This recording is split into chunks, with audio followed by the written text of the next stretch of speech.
ललितपुर जिल्ला बडीखेल घर भई हाल काठमाडौँ बस्दै आएकी 26 वर्षीय भुन्टी थापा नाम गरेकी एक युवती हराइरहेको हुँदा उनको परिवार तनावमा छन्।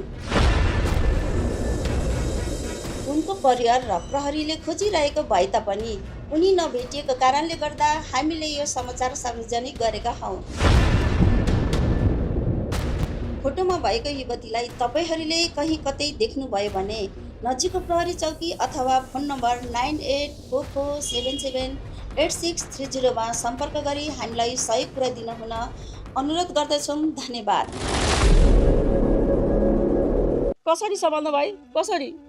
यसै त आमा सपनाको कुरालाई लिएर कति धेरै आँटिनु भएको छ। झन् त्यसै माथि घुन्टी बेपत्ता भएको कुरा आमाको कानमा पर्यो भने आमाको के हालत होला? के गरौँ त दिदी, कहाँ गएकी हो? त्यसलाई मैले कति भने त्यो पापीको स्याहार सुसार नगर, त्यो घरमा नजा भनेर, तर जति भने पनि मानिन।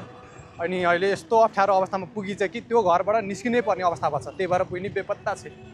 हामीले जतिसम्म खोजिसक्यौँ तर कहीँ भेटेकी छैन। भेटेपछि म तपाईँलाई खबर गर्छु दिदी।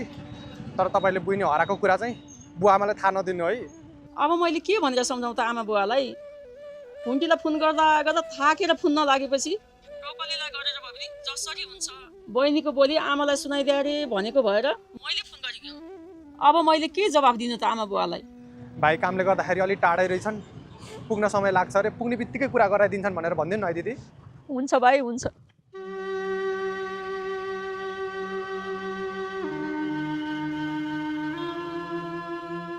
घुन्टी कहाँ छिगाकी होला त? अरू घुन्टीलाई के चाहिँ भयो होला त?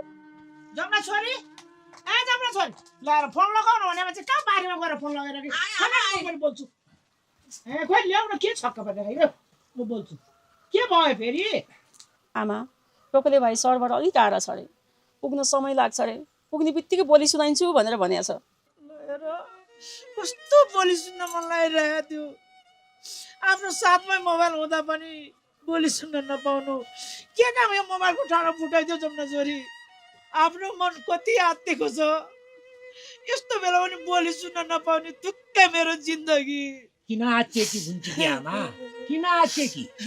नरौ, अहिले एकछिनमा छोराले छोरीको बोली सुनाइदिइहाल्छ नि, किन रुनु पर्यो? नरौ नरौ। दाइ, अब म सधैँ यसै नै गाउँमा बसिरहने हो, म के गरौँ भन्नु त? जेसुकै गर। अब यसो गर्नु त भनौँ भने अहिले आफ्नो लगानी गर्ने अवस्था छैन। अब अलिअलि भएको सबै भूपेन्द्रले डुबाइहाल्यो। मैले के गर्नु? जेसुकै गर। अनि तपाईँ ठुलो दाइ भएर नि यस्तो भनेर हुन्छ त? भूपेन्द्र दाइले चाहिँ त्यत्रो लगानी गरिदिनु भयो, अनि अहिले आएर यस्तो गरेर हुन्छ दाइ? कसो गरौँ त? कसो गरौँ?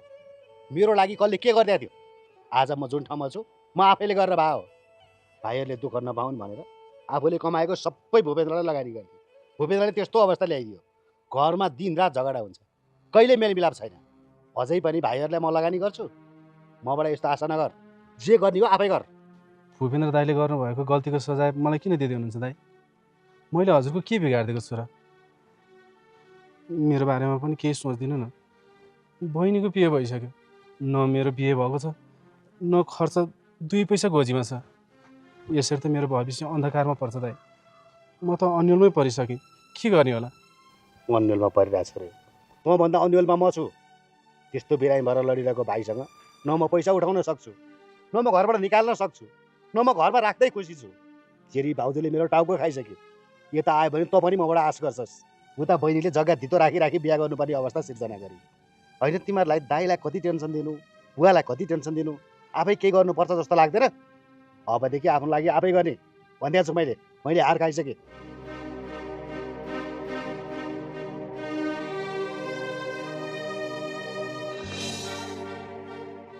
के गर्ने होला? मेरो जिन्दगी त यसै जाला जस्तो छ। दाइहरूको पछि लागेर यतिका वर्ष यसै खेर फालेँ। उमेर पनि गइसक्यो, बिहे पनि भएको छैन। आफ्ना साथीहरूलाई त केटीको प्रस्ताव आउँछ भन्छन्, आफूलाई त प्रस्ताव पनि आएको छैन। आफैले प्रस्ताव राखौँ न त भने पनि भने जस्तो केटी पाएकै छैन। के गर्ने होला त? अब यसो भाषा सासा सिकेर विदेशिनु पर्ला जस्तो छ।